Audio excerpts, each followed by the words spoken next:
Good everyone and welcome to this video. Today we have a match that I had in the Sherman 3-4. This obviously is the tank that I've not long reviewed, and I know some people might be sick of seeing Shermans on the channel, but well, unfortunately, Shermans are going to get reviewed because people probably want to buy them because they're just that versatile. But also, the tank itself is just extremely versatile with its lineup, which you can see down there. Now, obviously, if you don't have the SAV or the J26, you can obviously make a couple of adjustments, but like I said, if you don't have the SAV, that's going to be a pretty tricky one to replace. As for the J26, again, that's another difficult one to replace, because none of the real Swedish aircraft have CAS options. Probably your best bet would be the B239, but that doesn't carry bombs. Obviously, the J26 regular is 4.0, which, I mean, if you're up to this line with 4.0, it can handle it, but, you know, it's something to consider. But the main reason why we're taking a look at another look at the Sherman is because it actually surprised me how good Shermans really are. Like, I love Shermans as it is. I love how versatile they are, how effective they are. They're jack of all trades, master of none. And that is the kind of tank that I do enjoy myself. I'm also a sucker for a heavy tank, but this thing can also play a bit like a heavy tank in a down tier. Whilst we don't get a down tier match, we actually get a 4-0 match, it perfectly showcases how angling armor, making sure to cover the flanks, and just being as much of a terror with that stabilizer as possible can really put pressure on the enemy team. So this match that I'm going to show you was taking place on our Discord. Me, Stuffy, and Turd decided to go out and do the new Battle Pass challenge. Well, they decided to come and join me for the new Battle Pass challenge. And, well, as you can see, it didn't take very long. It really didn't take that long. The only Battle Pass challenge I haven't done at this moment in time is the Torpedo one, but I am not doing that. I don't hate myself enough to play Naval that much, let alone Blue Water. And the only Blue Water ships that I have that would probably be able to do it is the Porter, and I think I'm close to unlocking one of the other Porter-class destroyers. But, yeah, because as much as I like the USS Detroit, its torpedoes are shit, and plus, it's a big target. But I digress. So as I say, I'm not going to cover the Sherman, because we've obviously really talked about this thing like a week or two ago. It depends on when I schedule it. But, like I said, this tank is just a mishmash of all the different Shermans. But what it lacks in a 50 cal and actual turret mantlet, it makes up for in its versatility. This is a highly effective tank, and as you're going to see, even though Stuffy and Turd leave me to die on a lone flank, as well as the entire team of course, because they all must bomb rush A, this tank can definitely handle itself. So, let's go take a look at that replay, and I'll see you in a moment. And welcome to the replay. As you can see, I am currently capping Charlie, but I'm a bit on my own, because the entire team has bum rushed A. It's going to take them a while to secure A, I can assure you that. But as you can see, I'm already making my move to push the flank. Now, I've obviously already seen two vehicles over there, a CCKW AA and a M8 HMC. So I'm pretty confident going forward in dealing with these guys. This match is a long one, but it perfectly showcases what this tank can do. And I think some people are going to enjoy this match. Lazy War on the enemy team, however, doesn't enjoy me, but we'll gloss over that. So I fire a shot, but obviously I'm already preparing HE because I can kill the M8 with HE and the CCKW with HE, but I didn't know about the Stuart, who is currently ricocheting off my armor a lot. He has another go, bless him, ricochets, thinks, ah shit, tries to reverse, but well, you are reversing in a straight line. I have a stabilizer. That's 3 kills in a matter of moments. So there we go. Oh, and don't worry, a few of those did count towards the 2 kills in 15 seconds challenge. Because, yeah, that's the challenge I'm obviously doing at the time. And this match is what pretty much finished it off. I needed like one more after this. So it's at this moment I'm moving up and I hear a Russian engine. So So I decide to use my coax to clear this sign, which is clearly a sign of things to come because the guy pushes forward and gives me the kill. That's kill number 4. But he's not alone. There's a Chaffee who just ricocheted off my turret. I get a shot in, take out his breach and 2 of his crew. He attempts to reverse, but he's ultimately too slow. He almost gets away. But, yeah, he doesn't. So, that's him dealt with. Now, upcoming is a pretty funny moment, and I'm going to pause it when it gets to it, because this is quite funny. It definitely cheered me up during the match, because obviously I'm on my own at this point.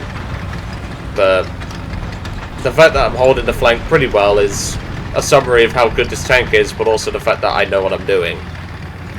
So, it's coming up, so that's why I'm holding the cursor over the pause. Directly in front of me, you can see a ZIS 30.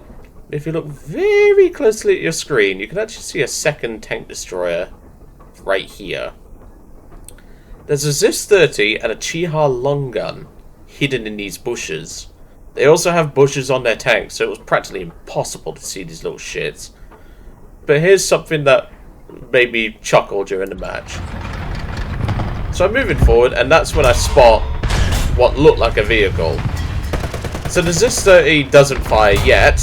Now he does, and I'm thinking, Chiha long gun, he doesn't have that rate of fire. I lob a Heichi thinking I'm going to kill the Chiha, but the ZIS decides to do a get down Mr. President and saves the Chiha long gun for a brief moment. I was creasing during the match, it was absolutely hilarious. But luckily, I bring more than just one Heichi, and that's the end of him. We've still got a lot more work to do on this flank because there's a lot of enemy tanks still coming to fight me. One of which is that M4A3 you can see over there. I've left the markers on for you guys just to make it a bit easy for you. Obviously I don't know he's there at the minute, but I do hear a Sherman. And obviously I've just seen him, but I'm also keeping an eye out just in case, because you don't want to get tunnel vision when you're on your own. It's certainly something that you don't want. So obviously I'm picking the location from my team just in case we get something, well, someone coming along my flank. Now there is one teammate that is close by, but ultimately he's not going to do much. Because, well, he decides to bum rush the spawn. And it's at this moment where the M4A3 is about to get a lucky shot into my turret, which doesn't bother me because I have a really good crew on this tank. So I move forward because he's probably thinking, I got his gunner, I'm going to push him. Bad idea, buddy, because guess what? I've got this on my best crew. And Sven doesn't mind taking the gunner controls from his buddy, also named Sven. So that's the end of those two. Well, him, I should say. The M10s that you may have seen in the background, using the markers, you would have seen them trying to cap Charlie, but my team has secured that with some artillery. However, this is where my only backup for the moment is going to arrive. And is also a perfect example of why you shouldn't rush up the lines. Bear in mind, this is a 4-0 match. And right here is my only backup. A Panzer II. Yeah. Gaijin, for the love of God, please stop encouraging people to buy premiums and rush up the lines. He's brought a Panzer II into a 4-0 match. And what is he going to do with that Panzer II? Absolutely fuck all. I get it, he's level 9 and he's very inexperienced, but come on. Stop rushing people up the lines. Give people a reason or a level limit in order to not progress too fast, because he's not going to do anything. He's going to die to multiple tanks because he just can't do anything. That's not really what I'd call rewarding gameplay when you're encouraging people to spend money, potentially, and, you know, it's one of those things. So obviously I've capped the point, I've gotten myself a new crew member, and this is where I'm going to push the cap. Obviously, the Panzer II is dead, and there's actually 3 vehicles over there. There's a T-50, an M5, and a M16. Obviously, I was going to go for a shot on the M5, but this is where the M16 makes an appearance. And, well, you can actually do so, even though you don't have a 50 cal, you can definitely do something to the M16. I get his attention because I don't really care about an M16, but if you put a shot through the gunner's sight, you can actually take them out quite comfortably and just ignore their armor, even with 30 cal. So that was pretty easy to do.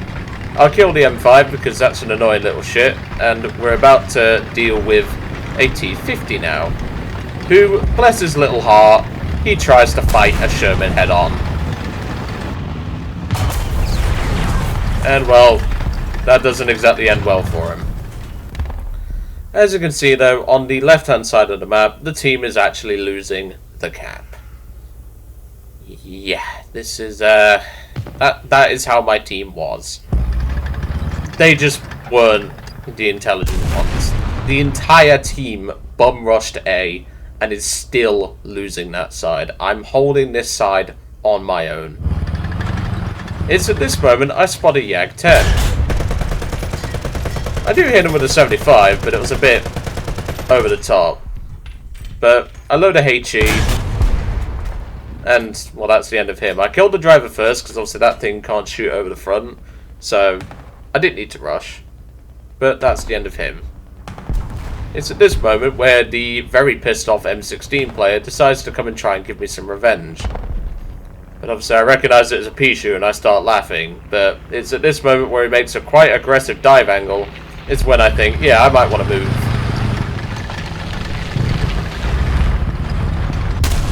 He does drop a bomb, but it does nothing. 2 of their planes come by, well, another plane comes by, does nothing. And that's where I take a shot from the rear, which takes out my loader, or my commander, sorry. And it's another M5. But there's a big Su-152 pushing my front, and if I don't deal with this M5 quickly, I'm a very, very dead man. Luckily for me, he makes my job very easily, and this is where the stabilizer is going to come into effect. He was never going to get a shot off on the move, not easily anyway, and that's kill number 14. Again, still holding this on my own, and you can just see the hits off the front of my Sherman. We've only taken 1 penetrating hit, and that was on the rear. Still got a lot more work to do though, unfortunately. It's just how it is. And here comes a NATO tank destroyer, who, again, bounces off. Quickly load a HE, and that's the end of him. He's going to be very pissed at me later in chat. I'm not going to have it up now, but it's going to be when I first die in this Sherman, is when he's quite pissed at me. But at least he has a sense of humour and stuff like that.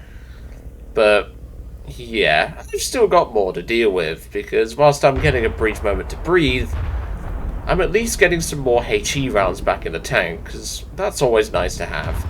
Not having a 50 cal is definitely one of the weaknesses of this tank, which doesn't sound like a weakness, but trust me, it is. Having a 50 really helps out. So that's when I spot the Japanese Chaffee, who is going to turn out to be Lazy War, who, yeah, he's the guy who won't really like me after this match. He's the guy I just killed in the NATO, but naturally, because he's a somewhat experienced player, he has to bum rush and try and revenge kill. This is where I'm listening out for the Chaffee, and I turn my armor accordingly. It's a lot harder for a Chaffee to kill a Sherman than it is for a Sherman to kill a Chaffee. So I want to try and make sure that that is possible. This is where, however, we're going to have a very questionable moment, and I want someone's opinion in the comments, because this is where this match confuses me. So obviously I can see him moving up here.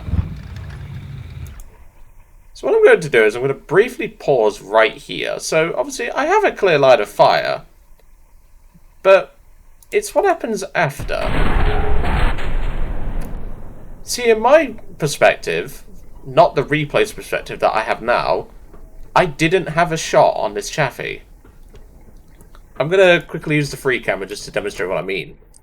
So, in my shot, in my visual gameplay, I couldn't see the Chaffee. I could only see about this. So my shell actually went through this rubble. But this is hard cover. So let me know what you think. Was that just a Gaijin bug, or just genuinely me, like, having luck or something? I don't know. But anyway, Lazy War gets his gun breach taken out. I'm obviously trying to push. He, for some reason, attempts to push the cap. I don't know why he thought this was smart with no gun breach. But I managed to get the gun, center a level, and that's the end of that. Sadly though, this is going to be the end of my Sherman. I decided to load HE and bomb rush to spawn, because obviously I knew there was a M16. Unbeknownst to me, a friendly neighborhood NATO player and also M24 player is about to spawn and teach Joe a lesson. And that is the end of my Sherman. He puts a shot straight through the turret front and eliminates my Sherman with very little issue. And this is where it comes in, chat. Fuck off already, damn Sherman. We was all creasing at that in the replay, or in the actual live match. Obviously Stuffy and Turd are currently holding the line, and this is where I decided to bring up my Ju-88, which has a bit of a cursed loadout if you look at it hard enough. There's a 1-ton bomb on the right hand side pylon. There's a 500kg bomb on the left hand side pylon, and on the outer left hand pylon there's a 250kg bomb. And obviously the guys in chat, including my squad mates, are now bantering, and Turd is trying to get me killed again. But I've also got 10 50kg bombs in the bomb bay, which just goes to show like how much creativity you can have with this plane. Like it's got a lot of creativity. I've got to give it that. Obviously we do take some hits. We do bomb out the NATO because I knew he was an experienced player, so he needed to go.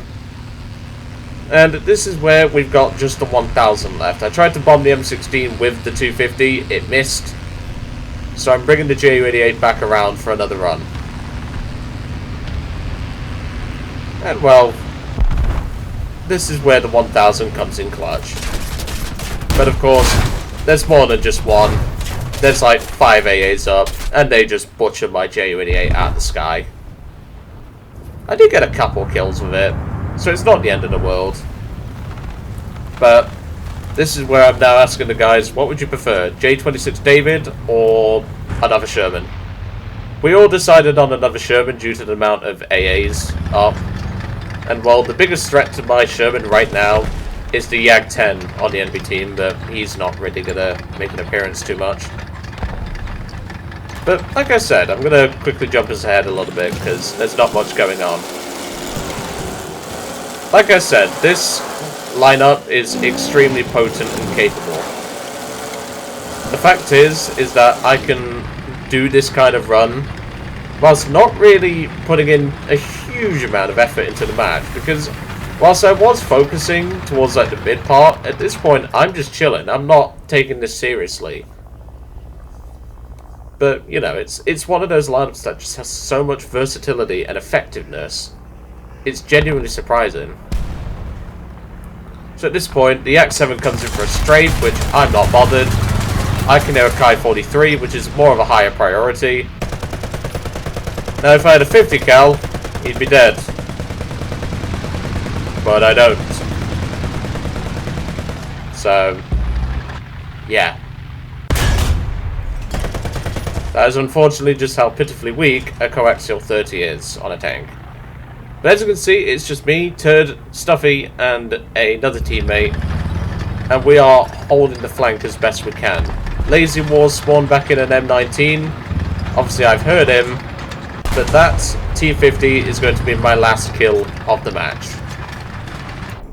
Lazy War gets dealt with, our team secures A, and we win the game. So if that doesn't tell you how good this Sherman is, I don't know what will. It's very effective at multiple things. It is very effective at just being a Sherman, as you might expect. And, well, if you don't have access to the Swedish Sherman, it sometimes rolls around in war bonds now, and it's pretty cheap on sale. I would highly, highly suggest picking it up. But anyway, I'm going to leave you all to it for today. Really hope you enjoyed seeing the Sherman 3-4 in this match, and hopefully you also see why Joe has to have a back replacement whenever he plays with some guys on the Discord. I'm looking at you, Stuffy and Turd. But anyway, I'll leave you all to it for today. Really hope you enjoyed seeing the Sherman, and I'll see you all on the next one.